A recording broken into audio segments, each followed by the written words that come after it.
Happy Wednesday, everyone. It's November 5th, 2025, and I have a message for you all today. If you don't know me, my name's Mel. I channel messages. I read energy, I remote view, and do all sorts of things. If you're interested in a personal reading or energy work, feel free to click my link tree for more information. That said, boy, do I have a message for you today. And today's message I received in advance, okay?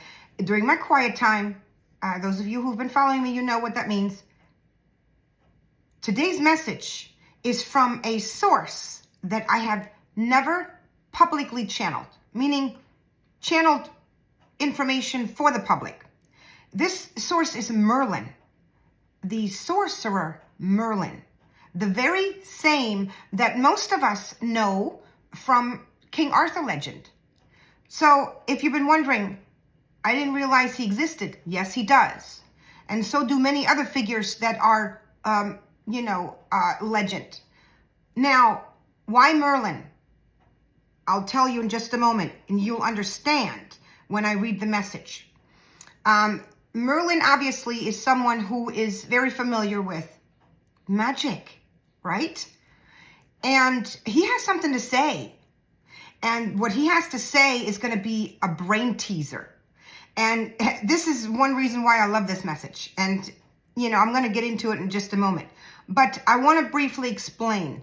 Merlin is a sorcerer, okay? And the difference between a sorcerer and a witch or a wizard or whatever you want to call it is that a sorcerer has the ability to weave magic from within. So they don't need necessarily external sources, materials or things to spellcast.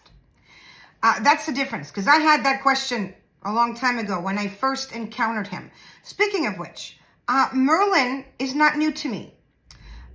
There was a time when I did a lot of magic undoing in the collective, okay? And I needed some help because that's not an area that I usually am that familiar with, or at least I wasn't. And Merlin came along and sort of gave me pointers and sort of helped me understand some of the things, okay, that I was dealing with. So that is why I know Merlin. So he's not new to me, but he certainly has never provided me with a message for the public. So there you go. That said, let me stop talking and begin with the message that he has for us today, okay? Again, this is verbatim, and it is a brain teaser. You'll know in just a moment. The stars look far, but are they? The moon looks real, but is it? Clouds exist, but do they?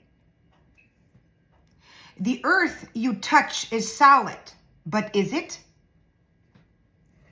Your neighbor looks human, but are they? The world you see exists, but does it? No, you believe what you were given, what you were shown, what you were told, and what you see. No, not all is what it seems. Not all is what you believe. Reality and magic are closer than you think. That's the message. So after I received this, I was like, well, wait a minute. Okay. Now, again, through my understanding and work in dismantling magic, I understand a lot of this. Okay. I have encountered a lot of this, and I won't speak on it in detail here today, but I did have a question for Merlin because, when it comes to a statement like clouds exist, but do they? I kind of was like, okay, wait a minute. Can you explain yourself? Because, I thought to myself, well, science explains the creation or formation of clouds, for instance, right? There's a lot that science gives us.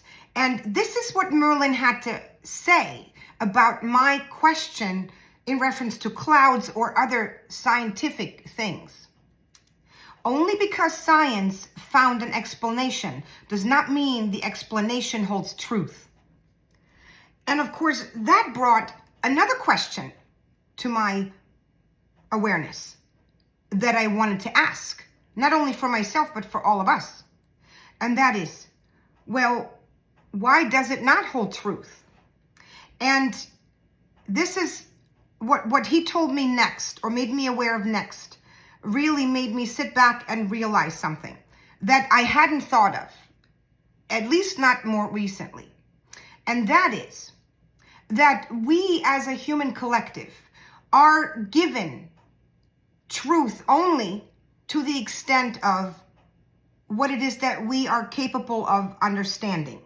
So, in other words, we are given an environment. For instance, we live, not given, but we are living in an environment, okay?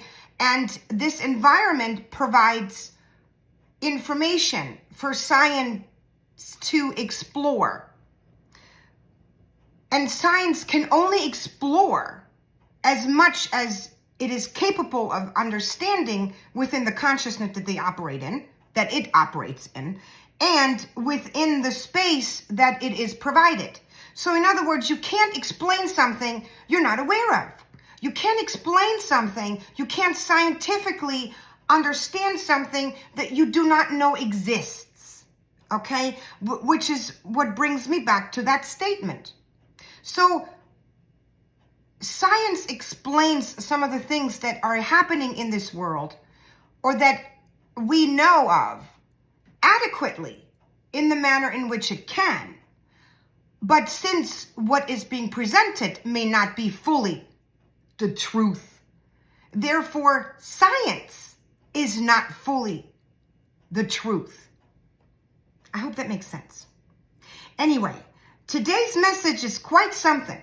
And the brain teaser, like I said, I really appreciated that, because I love those messages that kind of throw us for a loop, right? So anyway, let me know what you think about Merlin's message and this whole thing that he's sort of bringing forth. I think what's happening now is, and this is just my own personal feelings on this, is that by giving us those questions to ponder over, he is sort of preparing us for something, right? If you really want to think about it, if you really want to go there, what do you think? Anyway, let me know in the comments, and stay tuned for more. Bye.